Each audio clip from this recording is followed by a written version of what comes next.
이상을 보게 됩니다. 그래서 6년 6월 5일이라고 되어 있어요. 1장 2절에 보면 5년 4월이니까 그로부터 1년 2개월 뒤에 다시 이상을 보는데 그것은 바로 장로들 앞에서 그가 그 집에 아마 장로들이 여러 가지 문제를 가지고 온 것 같고 장로들 앞에서 그가 이제 그 장로들이 이제 증인이 되는 거겠죠.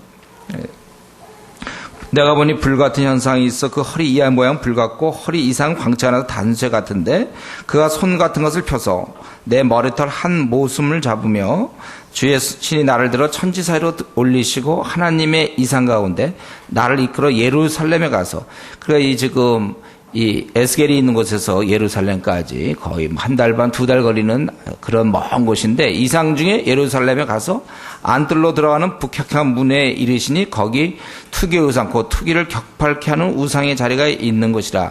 이스라엘 하나님 영광이 거기 있는데 내가 들에서 보던 이상과 같더라. 그는 이제 이상을 보게 되는데 그 어디로 가게 되냐면 거기 안뜰로 들어가는 북향한 문에 이르게 되었다 그랬습니다. 우리가 그 성전에 들어가기 위해서는 세 군데로 들어가는데 북쪽에 문이 하나 있고 동쪽에 하나 있고 남쪽에 있어요. 근데 거기 특별히 북쪽 문은 제단문이며 그게 왕궁 근처의 문입니다. 중요한 곳이죠. 그곳에 보니까 이제 투기를 격발하는 우상의 자리가 있던 것이다. 우리 열왕기하 21장에 보면 므낫셋이 성전에 아세라 우상을 새겨놓습니다. 그래서 므낫셋이 아세라 우상을 성전에 두게 되고 뒤에 이제 요시아가 그것을 23장에 보면은 그걸 치워요. 그러니까 이게 아마 아세라 그래서 그 이후에 다시 이들이 아세라 우상을 세우는 것 같습니다. 그래서 거기에 첫 번째 광경이 나오는데 이제부터 그 네 가지 이상이 나와요. 첫 번째가 이제 그 안에 들어가서 5절, 6절에 본 것은 제다문 어기 북편에 투개 우상, 방금 얘기했던 그 투개 우상. 그래서 그 투개 우상이 있기 때문에 6절에 보면 하나님께서 이들 때문에 나로 내 성소를 멀리 떠나게 하느니라. 그래서 원래 요 8장, 9장, 10장, 11장, 4장은 주로 이상과 관련돼 갖고 하나님의 영광이 떠나는 이제 그러한 장면입니다.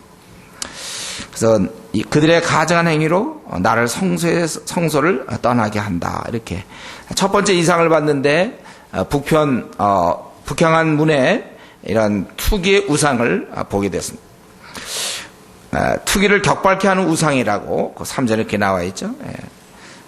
하나님께서는 질투하시는 하나님이십니다. 그래서 이스라엘 백성을 사랑함으로 저들이 자신을 버릴 때 그것에 대해서 마음 아파하고 그것을 질투라고 얘기하고 있어요. 그러니까 그 남편과 아내의 관계, 제가 남편을 사랑할 때 이 남편이 다른 여자의 마음을 둘 때 여자가 질투하게 돼 있죠. 똑같은 거죠. 남편이 아내를 사랑하는데 아내가 다른 남자의 관심을 가질 때 이 남편은 질투하게 돼 있고 그것 때문에 마음 아프게 있어요. 왜냐하면 사랑하기 때문에 그래요. 사랑. 부모 자식 간에도 마찬가지죠. 사랑하기 때문에 다른 사람을 좋아하면 질투가 생기는 거예요. 하나님께서는 그런 식으로 표현합니다.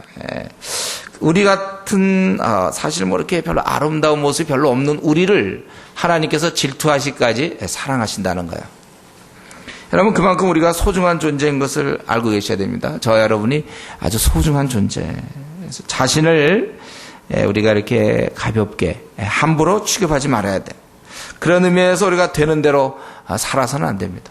우리가 되는 대로 살아서 안 되고 또 우리가 어떤 열등감에 잡혀가지고 자기를 자학한다든가 그렇게 살아서는 안 돼요. 비록 내가 자라온 가정환경이 별로 좋지가 않고 내가 그동안 배운 공부가 그렇고 나의 외모와 능력이 별로 좋지 않더라 하더라도 하나님 우리를 질투하시기까지 사랑하시는 그러한 분이시라는 것. 그런데 이들이 거기에다가 우상을 갖다 놓으니까 이제 하나님 6절에 보면 이제 내 성소를 멀리 떠나게 하느니라고 6절에 그가 또 내게 이르시되 인자 이스라엘 족속 행위하는 일을 보느냐 그들이 여기서 크게 가증한 일을 행하여 나로 내 성소를 떠나게 하느니라. 우리 여기서 무엇을 알 수 있습니까? 하나님께서는 이렇게 같이 공존할 수가 없어요. 하나님과 우상은 함께 할 수가 없습니다. 우리가 하나님도 섬기고 또 우상도 섬길 수가 없어요. 둘 중에 하나입니다. 그러니까 하나님이거나 아니면 우상, 세상이거나 세상을 사랑하거나 하나님을 사랑하는 것이지 그 두 가지를 같이 할 수가 없다는 거예요. 우리가 세상의 마음을 빼앗기면 그만큼 하나님과의 관계는 멀어지게 되어 있습니다. 내가 어떤 것에 집착하면 집착할수록 그만큼 하나님과 관계는 멀어지게 되어 있습니다. 자기의 관심사가 하나님을 알아가는 데 있지 않을 때, 또 하나님을 드러내려고 하지 않을 때, 그만큼 그리고 다른 것에 자기 관심사를 갖게 될 때 하나님으로부터 멀어지는 거예요. 이거는 창세기부터 요한계시록까지 계속되는 메시지죠. 하나님을 가까이 하지 아니할 때, 자기가 세상을 가까이 할 때 하나님은 그만큼 멀어지게 되는 것이다. 그래서 우리 성경에는 우리가 주님과의 관계에서는 마음을 다해 섬기는 것이고, 그것을 우리한테 배워주려고 남녀 간의 사랑을 우리가 이제 하면 그걸 깨달을 수 있어요. 이렇게 또 결혼을 하면 알 수 있어요. 남편이 나 말고 다른 자매, 또 아내가 나 말고 다른 형제, 이렇게 될 때 마음이 얼마나 쓰라린지, 또 사랑하는 사람으로부터 사랑을 잃었을 때 그런 마음들. 하나님께서는 바로 그것이죠. 우리가 세상의 마음을 빼앗길 때, 세상을 마음을 우리가 줄 때, 세상에 우리가 어떤 것에 집착할 때 그만큼 하나님과는 멀어지게 되는 것이고, 우리 하나님은 그런 면에서 이제 질투하는 하나님으로 표현하고 있는 것입니다. 그렇기 때문에 우리는 항상 우리가 이 땅은 물론 살아가지만 이 땅을 살아가면서 항상 세상에 우리의 마음이 빼앗기지 않도록 우리가 항상 조심하셔야 되는 것입니다. 그 두 번째 광경을 보게 되는데, 지금 여기 네 가지 광경이 나오는데 이 모두는 지금 이스라엘의 그 잘못된 모습을 보여주는 거예요. 두 번째를 보면요, 그 바로 전에 이제 다른 큰 가증한 일을 벌이라. 그 우상 세운 거 말고 또 하나가 있는데 7절에 그가 나를 이끌고 뜰 문에 이르기로 내가 본즉 담에 구멍이 있더라.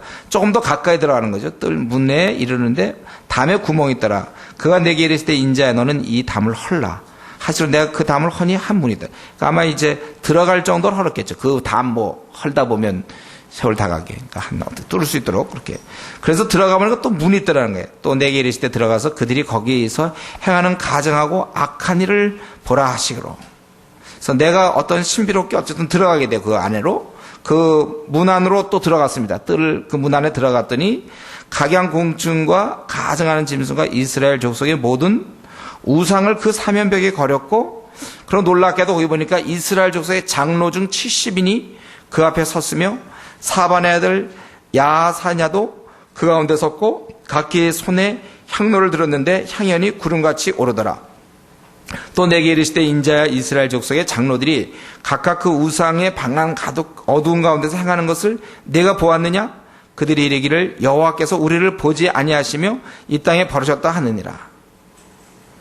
또 내게 이르실 때 너는 다시 그들의 행하는 바 다른 큰 가증한 일을 보이라 하시더라. 꼭 끝은 이제 그렇게 끝나죠. 지금 네 가지가 나오는데 두 번째는 뭐였냐면은 뜰문에 들어갔더니 또 담에 구멍이 있고 담을 하니까 한 문이 들어갔어요. 거기 들어가 보니까 각양곤충, 가증한 짐승, 우상을 사면벽에 그리고 이스라엘의 장로 70인이 거기에 경배하고 있었다는 것이죠. 또 거기 보면 사반의 아들, 그 요시 아들의 서기관으로 추정되는 그 사반의 아들 야사냐, 그러니까 잘 알려진 지도자 같아요. 그도 거기 있었다는 거죠. 그래서 그들이 여기서 보니까 각양곤충, 짐승, 가증한 짐승, 우상을 섬기고 있는 거예요. 이건 아마 이집트의 영향을 받았는지 모르겠어요. 이집트에서 그런 아주 짐승들, 뱀이라든가 이런 우상을 사면벽에 그려놓고 섬겼다는 것입니다. 또 향연이 구름같이 오라요. 향을 많이 피우는 거예요. 이들은 우상 숭배하면서 더구나 장로거든요. 이스라엘 족속의 70인 장로. 어쩌면 우리 이전에 율법을 받을 때 이스라엘의 온 회중을 상징한 게 바로 70인이었죠. 출애굽기 24장이나 민수기 11장에 보면은 장로 70인이었어요. 어쩌면 하여튼 이스라엘 장로 중 70인 정말 아주 중요한 사람일지 또 대표적일지 그런 자지만 어쨌든 이들 중에 단 한 명이라도 이런 일이 있으면 안 되는데 그 대표격인 사람들 70인이 이제 가증한 우상 숭배를 한다는 거예요. 저들이 하는 말이 뭐냐면 하나님께서 우리를 보지 아니하시며 여기서 보면 이게 어둡기 때문에 보지 않는다는 개념보다는 아예 하나님께서 우리를 생각지 않기 때문에 나라가 이 모양 이 꼴이 됐으니까 우리는 다른 데서 찾겠다. 예, 좀 그렇게 얘기하는, 이 땅을 버리셨다는 말이 그다음에 나오죠. 12절에 보면 그들이 이르기를 여호와께서 우리를 보지 아니하시며 이 땅을 버리셨다 하느니라. 예. 사실은 저들은 오히려 자기들이 하나님을 떠나고는 오히려 하나님께서 자기를 버리셨다고 그렇게 얘기합니다. 자기들이 그 죄를 지으면서 합리화를 시켰는데 뭐냐면, 왜 우리가 이런 우상을 섬기는가? 하나님 우리를 이제 걱정도 안 하고 우리를 내버려 두셨으니 우리가 어떻게 하겠느냐 이거죠. 그러니까 이렇게 섬기는 거예요. 예. 그 죄를 지으면서 합리화를 시키는 거예요. 이런 이유가 있으니까. 합리화.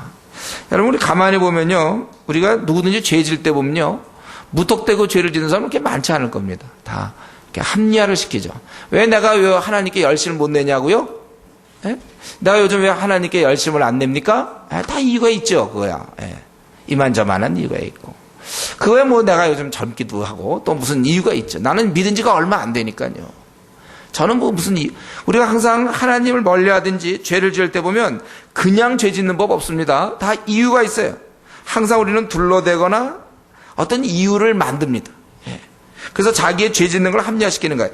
아니, 이스라엘 족속 장로 70인이 하나님을 경외해야 될 그들이 우상을 숭배하면서 무슨 이유가 있습니까? 그러나 이유가 뭐냐면, 하나님 우리는 이제 생각지 않는다. 우리를 버리셨다. 자기들이 버려놓고 또 이러한 것을 근거로 그들은 죄를 지을 수가 있는 거예요. 예. 그렇기 때문에 사실 우리가 머리가 너무 잘 돌아가는 사람들은요, 신앙생활하기가 어려워요.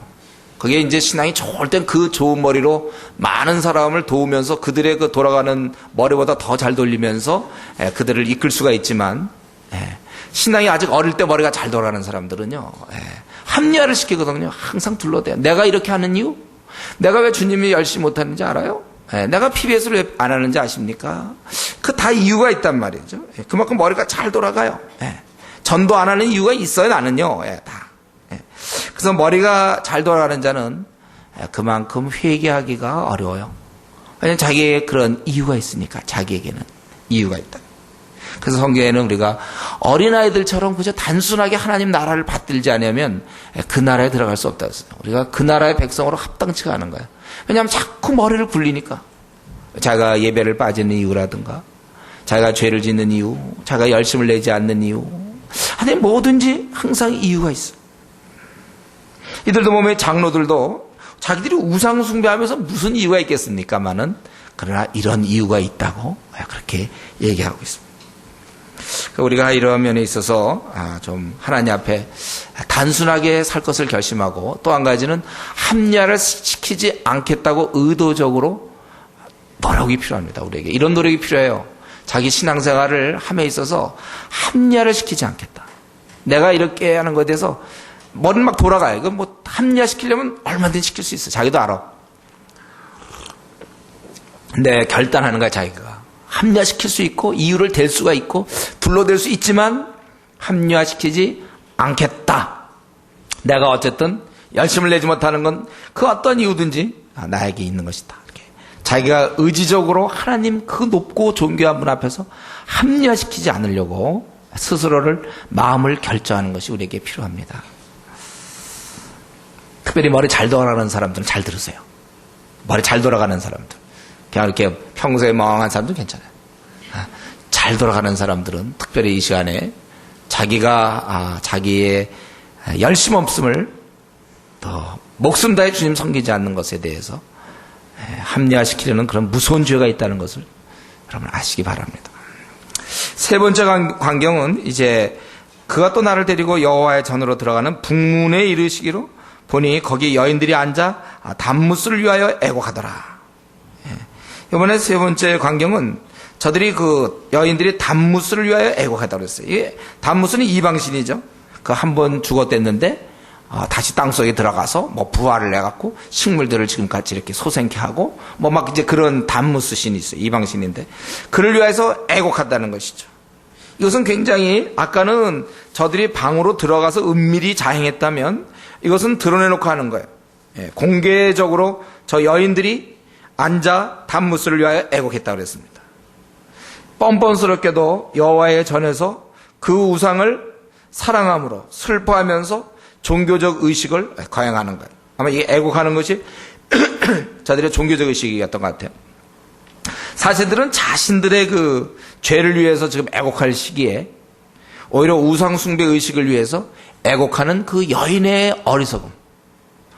특별히 그래서 여인이라는 것은 제가 보기에는 좀 상징적 의미가 있는 것 같아요. 성경에서는 때때로 아주 그렇게 어리석고 막 이럴 때 그 여인이 선악과 따먹는 그걸 항상 강조하는 거예요. 여인을 차별하는 게 아니라 요즘 여성 운동자들이 이제 그런 거 갖고 굉장히 분노하는데 그런 게 아니라 너무나 이럴 때 이제 너무나 어이없는 행동들, 지금 자신들의 민족을 위해서 울어야 되고 자기들이 죄 때문에 통곡을 해야 되는데 엉뚱한 데 가서 엉뚱한 짓을 한단 말이에요. 아주 엉뚱해. 이 어리석음의 극치. 더나 그것을 울려면 딴 데 가서나 울죠. 그렇죠? 단무스 울면 거기 좀 적합한 곳을 찾아가서 울면 되는데 그걸 갖다가 바로 자기들은 그 북문에 있어서 성전에서 여호와의 전에서 우는. 여러분 우리가 그 죄를 지을 때 보면요, 죄가 이 어리석음과 같이 옵니다. 왜 그 사람이 그렇게 행동하는가? 왜 그런 죄를 짓는가 보면 굉장히 어리석어서 그래요. 어리석어서 뻔히 보이는데 그게 안 보여. 어리석어. 이 어리석음도 죄예요. 우리가 이 분별력을 위해서 많이 기도하시죠. 그러니까 그만큼 자기가 성경을 몰랐다는 것이고 그만큼 성경 공부를 안 했다는 것이죠. 그거는 죄예요. 나태함 때문에 어리석은 거. 가만히 있으니까. 그저 예배나 왔다 갔다 하든지 뭐 가만히 있으니까. 공부를 안 하니까 모르죠. 이 어리석음. 분별력이 없어져요. 이 여인들도 그 당시 보니까 아주 그 어리석은 어떻게 왜 어째서 여호와 전에 들어와서 단무스를 위해서 웁니까? 그러니까 그게 뭔지도 분간이 안 되는 그 여인들. 그것을 얘기하고 있어요. 그래서 이 죄라는 것은 가만히 보면 너무나 어이없어요. 행동이. 어리석음의 극치다. 네 번째 광경, 이제 그래서 15절에도 보면 더 큰 가증한 일을 보리라 하시니라. 그리고 이제 16절에 보면 그가 또 나를 데리고 여호와의 전 안뜰에 들어가시고, 이제는 문 쪽이 아니고 안뜰입니다, 여러분. 안뜰에 그러니까 점점 들어오는 걸 느꼈어요. 안뜰에 가시기로 보니 여호와의 전문 앞 현관과 제단 사이에 약 25인이 여호와의 전을 등지고 낫을 동으로 향해 동방 태양을 경배하더라. 여기 지금 현관과 제단 사이에 약 25인이라는 것은 이건 반드시 우리가 아는 대로 이거는 레위인이에요. 이건 제사장들 아니면 레위인들이에요. 여기는 아무나 들어갈 수가 없거든. 그러니까 이거는 뭐냐면 이렇게 지금 이 어느 장소가 중요한 듯이 뭐 여호와의 전문 앞 현관과 제단 사이 이렇게 자세히 기록한 것은 바로 이것은 굉장히 레위인이나 제사장들만 들어갈 수 있는 신성한 곳이라는 거예요. 그런데 거기서 약 25인이 적지 않은 수가 여호와의 전을 등지고 16절에 여호와의 전을 등지고 낫을 동으로 향하여 동방 태양에 경배하더라. 이 말은 뭡니까? 지금 우리 그 성전 구조가 동에서 서로 들어가게 돼 있고 서쪽 끝에 지성소가 있는 건데 이들이 동방 태양을 섬긴다는 것은 이제 지성소를 등으로 돌려서 저들이 이 태양을 향해서 경배한다는 거예요. 이 말 속에는 하나님에 대해서 돌리는 거예요. 그러니까 지성소를 향해서 엉덩이를 드러내는 거죠. 엉덩이 태양 신께 경배할 때 이 궁둥이는 어디로 향하고 있겠어요? 지성소. 원래 지성소에 우리가 머리를 숙여야 되는 거 아닙니까? 경건한 자들은 이전에 우리 구약에 보면은 그쪽을 향하여 문을 열고 뭐 다니엘이 기도한다든가 이래야 되는데 거기에 궁뎅이를 대고 그들이 공개적으로 제사장들이여 레위인이 저쪽 동방을 향해서 이제 경배했다는 것입니다. 물론 이것은 신명기 4장 19절의 말씀 1월 성신에 대해서 하늘의 별과 달이라든가 태양 이거를 섬기지 말라는 말씀을 물론 이것은 어기는 행동이죠. 태양을 섬기니까. 그러나 그걸로만 끝나는 게 아니고 태양을 섬기지 말라고 그랬는데 그걸 섬기는 것만 끝나는 것이 아니라 그것도 가장 신성하고 거룩한 장소에서 그리고 하나님께 부름받은 제사장 레위인들이 공개적으로 하나님께 등을 돌리고 태양을 섬긴다는 거예요.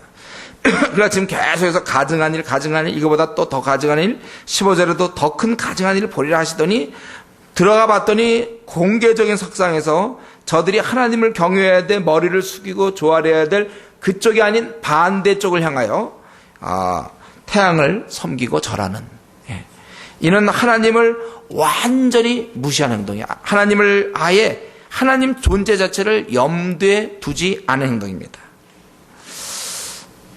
어떻게 이 제사장들이 레위인들이 이럴 수가 있는가?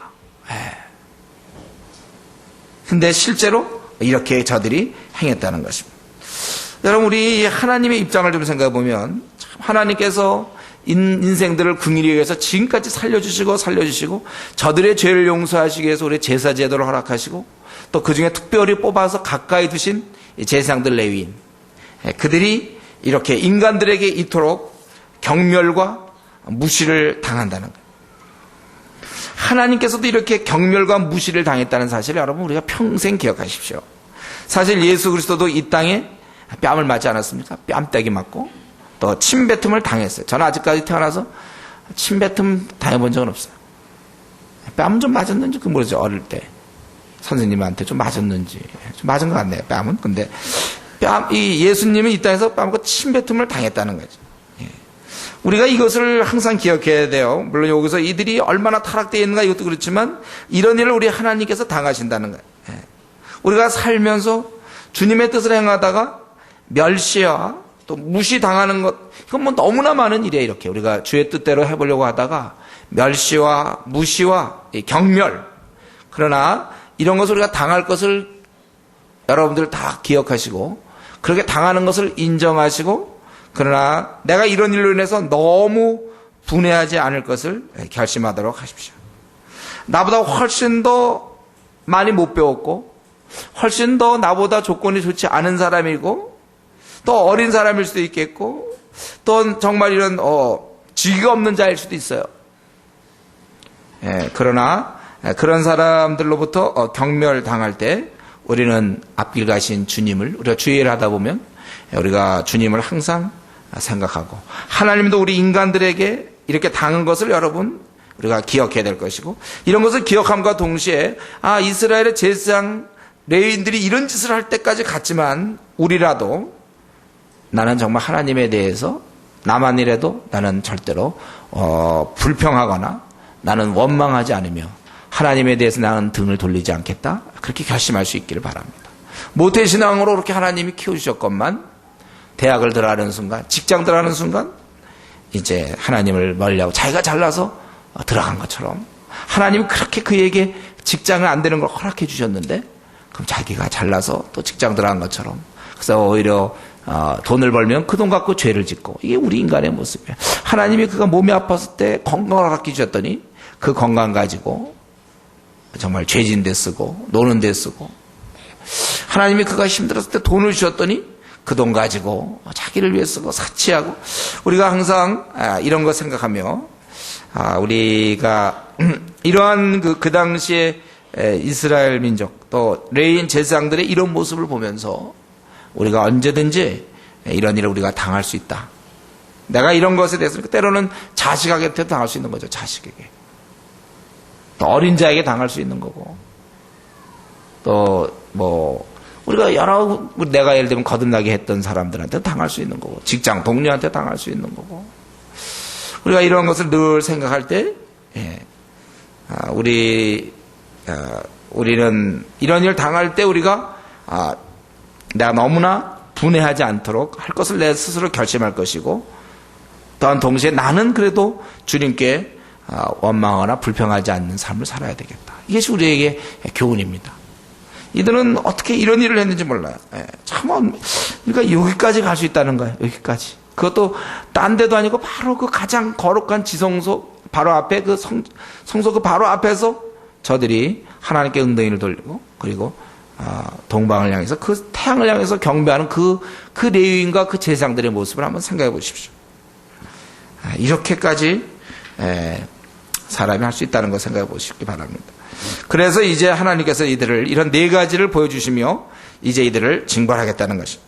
이 같은 가증한 일을 적다하냐, 또 그들이 강포로 이 땅을 채운다고 그랬어요. 우상 숭배뿐만 아니라 강포, 우상을 섬기면 닮아가게 되어 있고 저들이 강포한 거예요. 이 땅을 채우고 또 다시 내 노를 격동하고 심지어 나뭇가지를 그 코에 두었느니라. 이 말이 이 성경에는 여기 한 군데밖에 없어요. 나뭇가지를 그 코에 둔 게 어떻게 드는 건가? 이게 무슨 뜻인가? 근데 굉장히 심지어 나뭇가지를 그 코에 두었다. 이게 아주 좀 굉장한 건 알겠죠. 노를 격동했는데 심지어 하면 그 다음 거는 더 했다는 걸 알겠죠. 그러니까 나뭇가지를 그 코에 두었다. 이게 뭐 다른 우상에게 경배하는 표시로 코에다가 나뭇가지를 한 건지 이게 뭐 그냥 악을 쌓는 거. 근데 심지어 나뭇가지를 그 코에 두었다? 이거는 아주 뭐 대단한 거라는 걸 우리가 알 수 있죠. 굉장하게 그러니까 자연 숭배의 어떤 아주 의식적 이렇게까지는 안 하는 뭐 이런 거를 그들이 했다. 여기까지만 우리가 생각하면 좋겠어요. 그래서 하나님께서 저들을 징계할 때는 이제는 긍휼을 베풀지 않겠고 내가 응답치 않겠다. 우리 이렇게 그 하나님을 경외하는 백성들의 모습을 보았는데 이 중에는 장로, 제사장, 레인들도 포함되어 있지만 이렇게 심하게 우상숭배, 가증한 일을 행한다는 것입니다. 이들은 한때 하나님의 백성들이었고 하나님을 잘 섬기던 자였지만 어느 순간에 타락한 이스라엘 백성들이었고 지금 징계를 기다리는 중에 이제 에스겔에게 그 이상을 통해서 이들의 모습을 보여주는 거예요. 우리는 오늘 이 8장의 그 본문에서 이 질투하시는 하나님 앞에서 우리 신앙도 항상 조심해야 돼요. 내 신앙은 지금 제대로 되어 있는가? 하나님이 이것을 지금 당장 벌하지는 않죠. 그러나 징계하시겠다고 그랬어요. 우리가 하나님을 제대로 섬겨야지 세상을 같이 섬길 수는 없다는 것이 오늘 교훈입니다. 우리가 하나님께 꽉 붙어 있어야 돼요. 내가 그러니까 결혼했으면 아내에게 꽉 붙어 있고 남편에게 꽉 붙어 있어야지 사이가 떨어져서 다른 사람들에게 내 마음을 쏟아서는 안 된다는 거예요. 마찬가지죠. 우리가 하나님께 늘 붙어 있지 않으면 어느 순간 세상에 속하게 돼요. 그래서 세상에서 주는 재미에 빠져 있게 되는 것이죠. 그래서 그것을 못 벗어나는 거야. 세상이 주는 쾌락, 재미 거기에 빠져 못 벗어난다. 그럴 때 하나님은 떠나시는 거예요.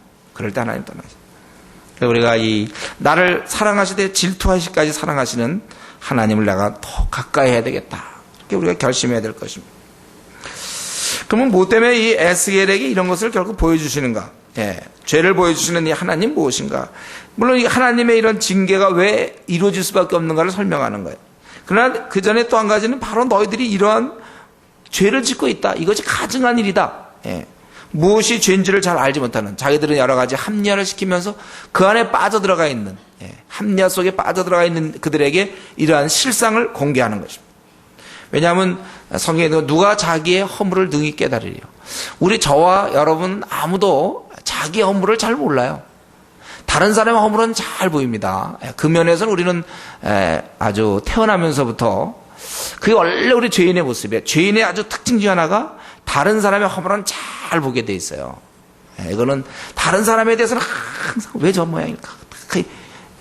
그 사람의 이유고 뭐 같은 애 그렇게 본단 말이에요. 우리는 다른 사람의 허물은 참 잘 보는데 자기를 볼 수 없단 말이에요. 자기 허물은. 제가 이전에 얘기했죠. 바보 시리즈 얘기할 때 우리가 뒷모습 볼 수 없다 그랬죠. 암만 해도 뒷모습을 아무리 해도 못 본다 그랬어요. 그래서 어떤 바보가 이렇게 했다가 거울로 그놓고선 빨리 한다 그러지. 빨리. 그래도 안 된다고 그랬죠. 이거는 뒷모습 태어나면서 그건 안 되게 돼서 우리는 뒷모습을 못 봐요. 애당초 우리는 자기 허물은 깨닫지 못해. 다른 사람 허물은 잘 보이고. 인정하십니까 여러분? 우리에게 이게 있어요. 왜 그 사람은 그러는지. 참 금방 그 사람의 허물은 금방 깨닫. 아주 금방 보지만 자기 허물은 깨닫지 못하는 거예요. 그렇기 때문에 사실 신앙 성숙이라는 건 자기의 모습을 점점 깨닫는 게 신앙 성숙이에요. 자기의 모습을 보는 겁니다. 그래서 자기 모습을 보는 게 참 귀한 건데 그러기 위해서 우리가 절대적으로 성경이죠. 하나님 말씀, 교훈과 책망과 바르게 함과 의로 교육하기 유익하여 하나님의 사람으로 온전하게 만든다고 그랬어요. 그렇기 때문에 자기 모습을 보는 것 중에 성경처럼 좋은 게 없어요. 성경을 통해서 자꾸 자기 모습을 봐야 돼요. 성경을 안 보고 있으면 어느 순간 또다시 그냥 우리는 다시 교만해지고 어두워져 있어요. 그리고 점점 자기가 하는 행동이 안 보여요. 그러나 성경을 자꾸 보면 그래서 복 있는 사람은 이 여호와의 말씀을 주야로 묵상하는 자가 복 있다고 그랬죠. 오히려 악인들은 뭐냐면 세상에 재미를 붙이고 안 믿는 자들과 악인들과 함께 그냥 어울려 다니고 그들의 자리를 같이 하고 우리 시편 1편에 악인의 길에 들어서고 죄인의 자리에 같이 있는. 그것이 우리는 내 모습을 보는 것은 나의 이런 허물을 볼 수 있는 건 성경이에요. 그래서 우리가 자기 모습을 오늘 이렇게 이런 이상을 통하여 이스라엘의 죄된 모습을 보여주시던 그 하나님, 우리는 성경을 통하여 우리의 죄된 모습과 이런 걸 봐야 돼요. 그리고 우리는 또 이 공동체에서 그걸 알 수 있어. 공동체. 성경을 해서 피차 가르치고 권면하라. 사랑의 짐을 서로 지라고 했어요. 사랑 가운데서 참된 것을 말하라고 그랬습니다. 이 공동체의 지적, 이런 면이 너에게 있는 것 같다. 이거 서로 지적해주고, 친구가 지적해주면 받아들이게 돼 있거든. 그러니까 우리가 그런 거. 그리고 이제 제일 좋은 거는 결혼해서 남편과 아내의 지적. 그건 참 사랑의 관계가 되어 있을 때 지적해주는 거. 남편과 아내의 지적, 그게 참 좋은 것이죠. 그래서 전혀 자기의 모습 못 보다가 비로소 이제 배우자를 통하여. 그러니까 이게 공동체 지적인데, 그건 주일날 이렇게 뭐 수요일밖에 잘 우리가 자주 이렇게 시간을 같이 보내기 어려워요. 그날 24시간 같이 보낼 수 있는 게 바로 배우자죠. 그러니까 배우자가 지적해 주는 거예요. 그래서 우리가 불신자와 결혼하면 그만큼 손해예요. 그런 걸 자기를 모습 볼 수가 없어요. 불신자들. 불신자는 더 하니까. 신앙 좋은 사람이 이제 이런 걸 성경적 관점에서 이런 면을 지적해주면 전혀 자기는 혼자만 살았다가 새로운 것 부딪히면서 이제 자기의 모습이 무엇인가. 그래서 이 배우자의 지적 이런 게 참 중요한 것입니다. 그래서 우리가 자기 모습을 보는 것은 굉장히 귀한 것인데, 왜냐하면 우리는 아무도 자기 허물을 잘 깨닫지 못하기 때문에 자기 모습을 잘 깨닫지 못해요. 그래서 이 공동체의 지적이라든가 이 남편 아내의 지적이 참 좋은 거예요. 그래서 여러분들이 평소에 의지적으로 노력해야 돼요. 고집을 어떻게 하면 꺾을 것인가. 내가 고쳐야 되는데 내 고집을 어떻게 꺾을 것인가. 평소에 내 마음을 어떻게 하면 부드럽게 하고 상대방의 어떠하든지 그런 허물을 가능하면 적게 볼 수 있도록 평소에 노력. 무슨 이유가 있겠지. 항상 그거. 저도 늘 그런데 무슨 이유가 있겠지. 왜 그렇게 얘기했을까. 무슨 이유가 있겠지. 평소에 우리가 고집 부리지 않냐고 마음을 부드럽게 하는 그 훈련이 참 중요합니다. 경건의 연습에 이런 게 다 우리가 해야 될 것입니다. 이게 바로 우리의 신앙생활이에요. 신앙생활은 이런 것입니다. 이렇게 삶에서 내가 이렇게 만들어 나가는 것. 어쨌든 이스라엘 민족은 아주 타락해서 하나님이 징벌하지 않으면 도저히 안 되는 것입니다. 그래서 이제 9장이 이 징벌에 대해서 다루고 있습니다. 1절, 2절이 징벌을 준비하는데 하나님은 어떻게 징벌하시나? 그가 또 큰 소리로 네게 외쳐 가라사대 이 성읍을 관할하는 자들로 각기 살육하는 기계를 손에 들고 나오게 하라 하시기로. 이거 다 이상 중에 보는 거예요. 내가 본즉 6사람이 북향한 윗문길로 쫓아오는데 여기 북향한 윗문이죠. 지금 북쪽에서 주로 벌어지고 있으니까 아마 그럴 수도 있겠고, 아니면 이게 또 바빌론의 공격 같은 것도 생각해 볼 수 있어요. 그쪽으로 쫓아오는데 각 사람의 손에 살려가는 기계를 잡았고, 그 중에 한 사람은 우리말 성경에는 이제 그 중에 한 사람으로 보여지는데, 원래 이게 with them, 그들과 함께 있는 한 사람. 그러니까 전체는 7명이 되는 거죠. 6명은 그 일을 하고, 그 중에 이제 한 사람이 보니까 가는 베옷을 입고, 약간의 그건 깨끗함과 정결 혹은 종교 뭐 이런 것도 되겠는데, 가는 베옷을 입고 허리에 서기관의 먹그릇을 찼더라. 허리에 서기관의 먹그릇을 찼다. 뭔가 이렇게 그리려고 한다는 걸 알 수 있겠죠? 먹그릇을 왜 찾겠습니까? 먹그릇을. 뭔가 이렇게 그리려고 하세요. 그들이 들어와서 노제단 곁에 서더라. 이들이 이제, 이걸 100번 말하는 것보다 너들 징계받아 이러지 않고 실제 이렇게 구체적으로 이게 무장한 자의 모습이 되는 건데, 살육하는 기계를 손에 들고 징벌한다 아니라 아예 이런 모습을 딱 보여줄 때 그게 더 효과적이죠. 이스라엘은 이제 멸망당하는구나, 이렇게. 제가 우리 한국교회가 볼 때요, 한국교회는 말이 너무 많을 필요가 없다고 생각해요. 우리가 그걸 보여줘야 돼요. 우리에게 뭐 어떤 것이 중요한가 이런 것은 어떤 이론적인 싸움할 필요가 없다고 생각해요. 뭐 전도에 대해서 노방전도냐 뭐 우정전도, 하여튼에 그 열매를 갖고 얘기해야 돼요. 열매를. 뭐 캠퍼스 사역은 이렇게 해야 되나 저렇게 필요가 없어요. 열매를 갖고 얘기해야 돼. 항상 열매. 지금도 여기 보면은 이제 이런 징벌한다 막 이런 걸 또 너들 기다려라 이러지 않고 그냥 아예 살육하는 기계를 갖고 있는 사람들이 나타나는 거예요. 6명. 근데 6명이 이스라엘을 어떻게 다 멸망시킵니까? 이들은 천상의 존재라는 걸 알 수 있죠. 하나의 상징적인 거예요. 일곱 천사가 나타난 거예요. 7 천사가. 저들을 이제 멸하기로. 그런데 이제 징벌을 시행을 함에 있어서 3절부터 8절까지 오늘 9장이 짧죠? 11절까지죠? 네. 여기 3절부터 8절까지는 이 징벌을 이제 실행하는 거예요. 근데 실행하기 전에 한 가지가 3절 4절에 보니까 의인을 보호하는 모습이 나오죠. 이걸 구르벨에 머물러 있던 이스라엘 하나님의 영광이 올라 성전 문지방이네. 이제 슬슬 하나님은 떠날 준비하고 계십니다. 성전 문지방에 이르렀어요. 지성소에 있던 그분께서 이제 이렇게 올라가요. 나중에 이제 10장 11장 보면 이제 떠나는 거예요. 이스라엘 떠나는 건데 여호와께서 그 가는 베옷을 입고 서기관의 먹그릇을 찬 사람 불러. 드디어 이 베옷을 입고 서기관의 그 먹그릇을 왜 찾는가? 그 이유가 나오죠. 이 사람이 왜 그거 차고 나타났는지 뭐라 그랬냐면 이리세 너는 예루살렘 성읍 중에 순행하여 그 가운데서 행하는 모든 가증한 일로 인하여 그런 예루살렘에서 행하는 이런 가증한 일로 인하여 탄식하며 우는 자의 이마에 표하라 하시고 나의 듣는데 또 남은 자에게 이르시되 너희는 그 뒤를 쫓아 성읍 중에 순행하며 아껴 보지도 말고 궁의를 베풀지도 말고 쳐서 늙은 자와 젊은 자와 처녀 어린아이와 부녀를 다 죽이되 이마에 표 있는 자에게 가까이 말라 내 성소에서 시작할지니라 하시며 그들이 성전 안에 있는 늙은 자로부터 시작하더라. 여기 보면은 징벌을 이제 실행해요. 이스라엘이 형편없었으니까.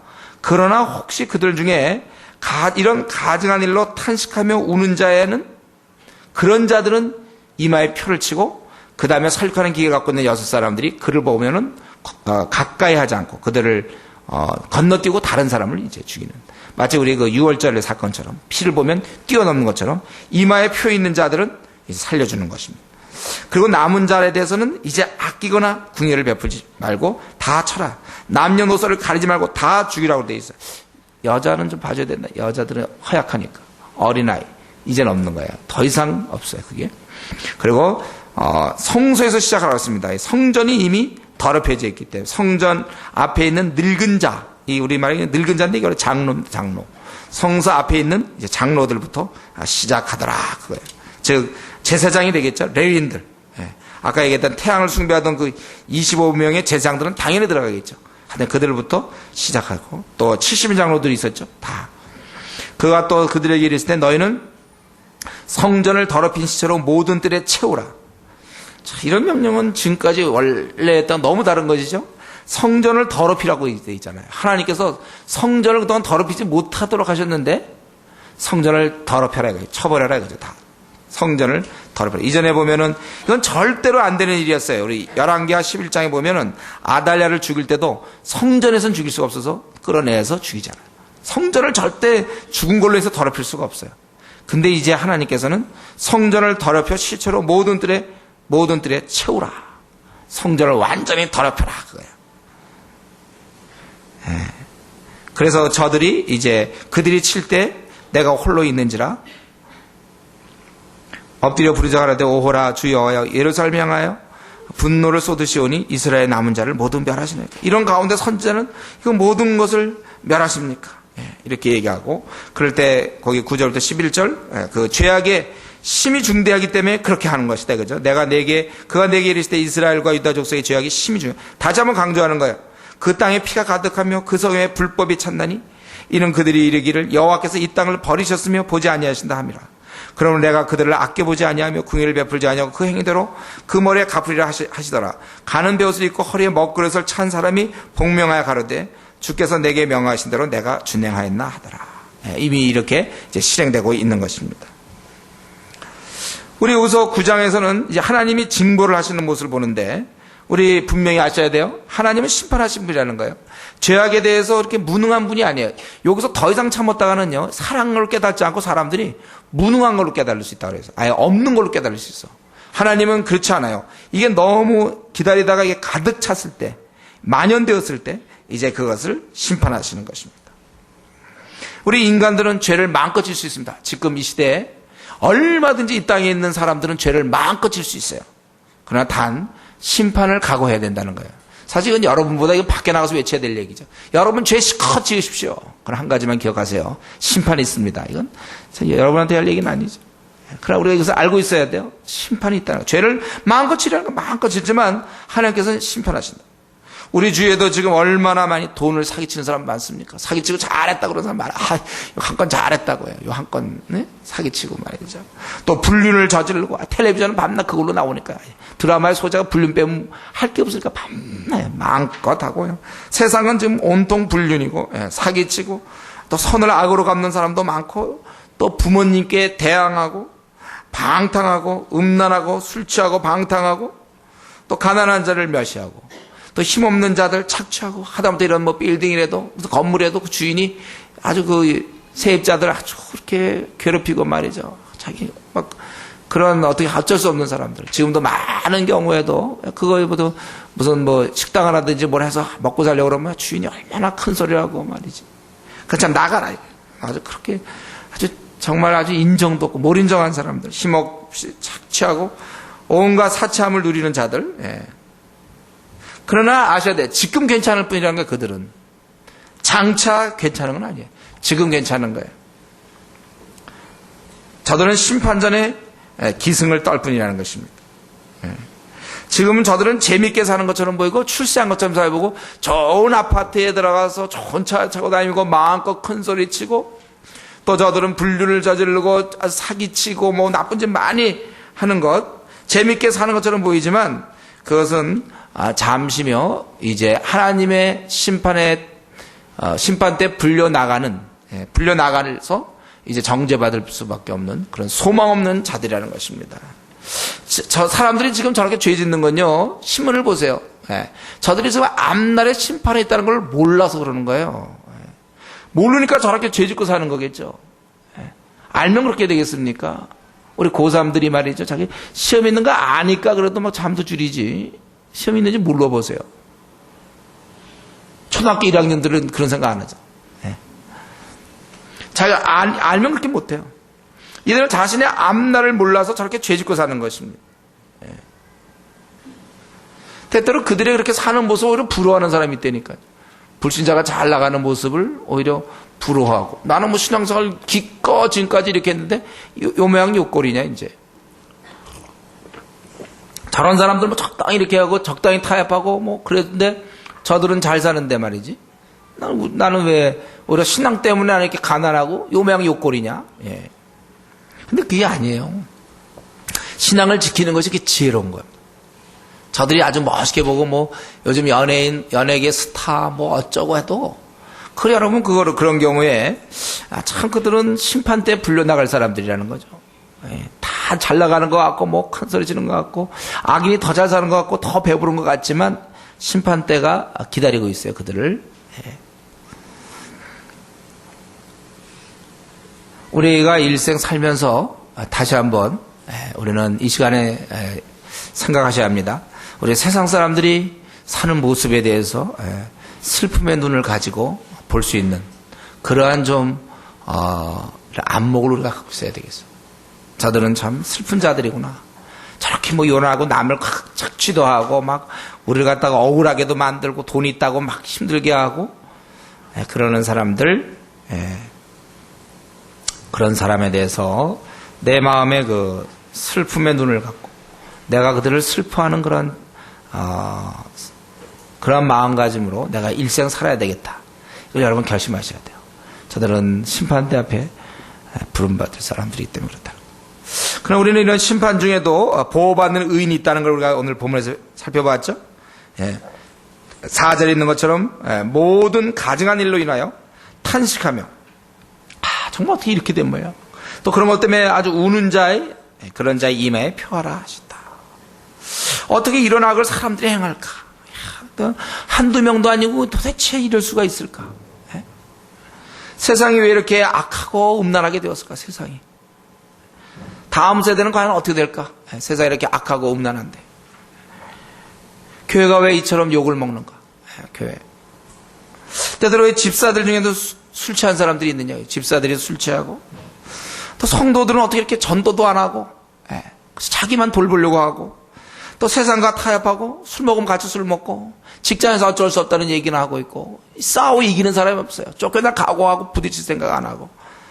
또 때때로 목회자들은 또 거짓되고, 또 목회자가 교만할 때가 있고.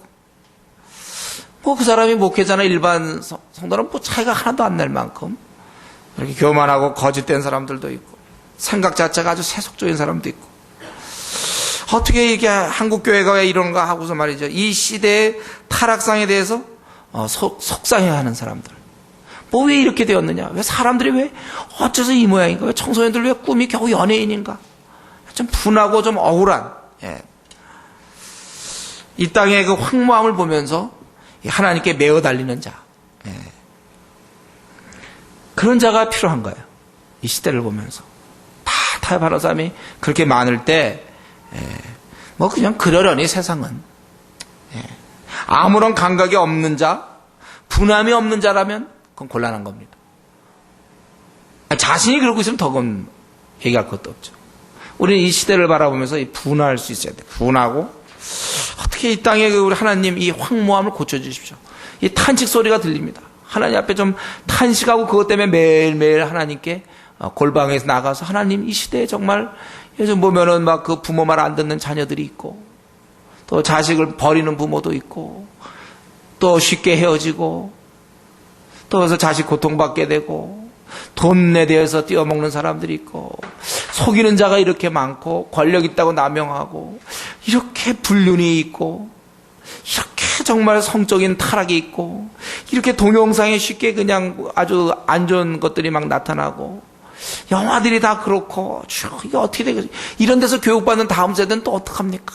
막 이런 걸 보면서 도대체 어떻게 그러고 성도들은 말씀에 관심도 없고 성도들은 믿는 사람끼리 어울리는 건 되게 열심을 내는데 전도는 사실 잘 안 하려고 하는 우리 한국교회 현실이라든가 또 목회자의 문제라든가 교회 문제, 직분자의 문제 이런 많은 문제들 사람들이 막 아첨도 하고 또 사람들이 이렇게 적당히 타협하고 막 이 진리에 대해서 확고하지 아니하고 기도 생활이 별로 없고 신실하지 아니하고 생각나면 기도하고 아니면 말고 도무지 좀 신실함 주님을 위해서 생을 들이지 않는 사람이 어째서 이렇게 자꾸 넘쳐나고 있는지 말에 대해서 거짓말하고 한 번 입 밖에 낸 것에 책임지지 아니하고 뭐 이렇게 더나 성도인데도 말을 둘러댈 수도 있고 신실하지 않아 막 이런 거에 대해서 참 억울하고 하나님 그러나 고칠 재간은 없어요. 너무 많으니까 그게 너무 보편화되어 있으니까 모태 신앙을 알았다가 대학만 들어가면 금방 세상 쫓아 놀고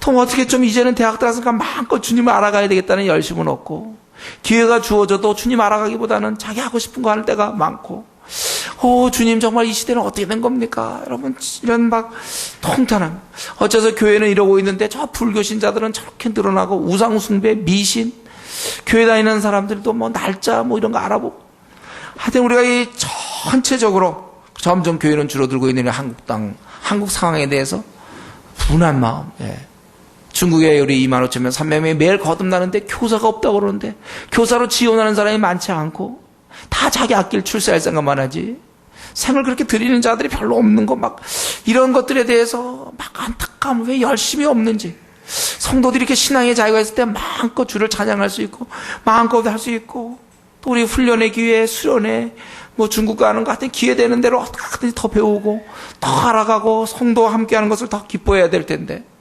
도무지 열심히 없는 그 모습을 보면서 좀 분한 마음 때문에 하나님께 정말 애통해하며 의해지고 목말라하며 애통해하는 자들 그런 자들이 하나님 보시기에 아름다운 자라는 것입니다. 캠퍼스를 들여다보면서 선교 단체라는데도 그저 자기들끼리 모이지 저들 안 돌보고 열심을 안 내고 더 많은 사람들 그냥 세상대로 그 좋은 하나님 주신 건강과 시간을 자기 원하는 대로 다 쓰고 있는 이런 모습에 대해서 분해하고 이 시대 전체적으로 이 짙은 어둠에 대해서 분해하고 억울해할 수 있는 사람들 그런 자에 대해서 여기 보면은 마찬가지로 이르시되 너는 예루살렘 성읍 중에 순행하여 그 가운데서 행하는 모든 가증한 일로 인하여 탄식하며 우는 자의 이마에 표하라 하시고 탄식하며 우는 자들 하나님이 이러한 자를 찾고 있습니다. 나에게 이런 마음이 있는지 살펴봐야 되겠어요. 난 정말 이 시대를 향해서 우는가 탄식하는가 하면 너무 요즘 사는 게 재밌습니까? 어떻게 이렇게 사람들이 이렇게 되었는지 죄를 져놓고도 그 죄인지도 느껴지지 못할 정도로 막 강팍한 그 많은 사람들을 보면서 이러한 마음을 달라고 우리 기도하고, 우리가 이런 마음이 있어야 돼. 이 땅의 황마음을 보면서 눈물을 흘릴 수 있는 사람, 정말 엉망인 사람, 많은 사람이 배고파 죽고 이 땅에 너무 갈등과 요즘 제가 이제 상담하다 보면 다 가정이에요, 가정. 이번에도 제가 얼마 전에 이제 대학생 집회 가서도 만나보면 상담 많이는 못했지만 다 가정이에요. 가정. 특히 아버지와 관계. 많아요.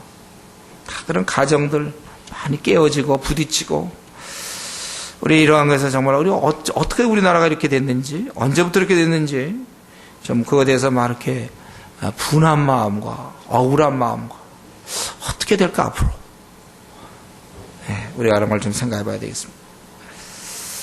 한 가지만 더 말씀드리고 마쳤으면 좋겠는데, 우리 이러한 그에 대해서 이렇게 탄식하며 우는 자, 그런 자가 의인이었고, 또 이 선지자는 우리 하나님께서 그렇게 다 치라고 할 때 그게 마땅한 거지만 8절에 보면 그들이 칠 때 내가 홀로 있는지라 엎드려 부르짖으라되 오호라 주 여호와여 예루살렘 향하여 분노를 쏟으시오니 이스라엘 남은 자를 모두 멸하려 하시나이까. 그 백성을 생각하면서 그래도 이 선지자는 더 그 못난 백성들, 죄 많은 백성을 향해서 하나님께 더 탄원하는 모습을 우리가 볼 수 있습니다. 비록 이 에스겔은 심판의 메시지를 전하는 사람이에요. 그는 비록 심판의 메시지를 전하지만 저들 민족의 그 깊은 죄를 드러내고는 있지만 그 영혼을, 그 마음 속에는 그들을 사랑하는 그 따뜻한 마음이 있다는 것입니다. 우리가 평생 이 시대에는 사람들로 하여금 하나님의 진노를 외쳐야 될 사람들이에요. 우리는 저들에게 지옥이 있으며 어떻게 너희들이 그런 죄를 짓느냐고 야단을 쳐야 되고 그 죄에 대해서 분노해야 돼요. 우리는 어떻게 네가 부모의 말을 그렇게 안 들 수가 있으며, 네가 어떻게 그렇게 남편의 말에 순종 안 하고, 너 어떻게 아내를 사랑하지 않는가, 너 어떻게 신실하지 않고 그렇게 거짓되냐, 너에게 이렇게 꿈이 없고 하나님을 위한 계획이 없이 오직 네 계획만 갖고 있냐, 다 자기 일을 구하고 주의를 구하는 자가 없고, 주님이 추수할 곡식은 많은데 일꾼이 적다고 그랬는데도 불구하고 일꾼으로 나서지 않는 거, 이게 어떻게 된 일이냐, 왜 이렇게 신실하지 않느냐, 너 이렇게 콰이타임 빼먹느냐, 너는 말씀에 열심히 없고 기도 생활에 열심히 없느냐. 우리는 수없이 그런 것에 대해서 이제 계속해서 한국교회에 전도 안 하는가 야단쳐야 되지만, 그러나 우리가 근본적으로 사람에 대한 사랑이 있어야 된다는 거예요. 그 영혼이 언젠가 하나님 앞에 섰을 때 그가 부끄러움 당하는 거기 때문에, 야단을 치는 이유가 그가 결국 부끄러움 당하기 때문에, 하나님 앞에 온전히 서지 못하기 때문에, 우리에게 그런 마음, 에스겔에게 이런 마음이 있었기 때문에 그가 선지자였을 거예요. 이런 아주 정말 형편없는 자를 바라보면서도 그래도 그들을 한번 어떻게 좀 탄원하는 그런 모습, 그 안에 있는 그 따뜻한 그 사랑을 그가 품고 있었다는 것. 우리는 근본적으로 내가 살아가는 날 동안, 특별히 이 시대에 우리가 많이 야단쳐야 돼요. 우리는 많은 심판의 메시지를 전할 수밖에 없는 입장입니다. 너무나 지금 한국 교인들이 엉터리로 사는 사람이 너무 많기 때문에 우리 자꾸 수없이 아마 뭐 한 51대 49, 그건 안 되겠네, 한 89대 11 정도로 야단을 더 쳐야 될지 몰라, 이 시대는요. 그러나 우리 중심은 그들에 대한 사랑과 연민의 정, 격려가 우리 안에 있다는 것이죠. 우리가 이걸 있어야 돼요.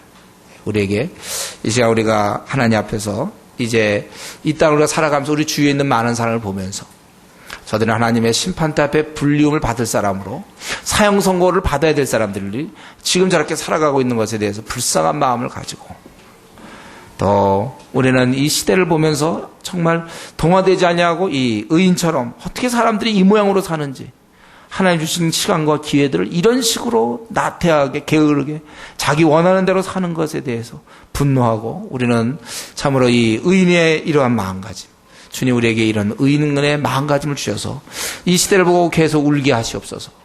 우는 마음이 되게 해 주시고, 또 그러나 동시에 그들 영혼에 대한 연민의 정을 갖고 또 슬픈 눈을 갖고 사는 그런 사람이 되게 해달라고, 이제 같이 한번 기도하겠습니다.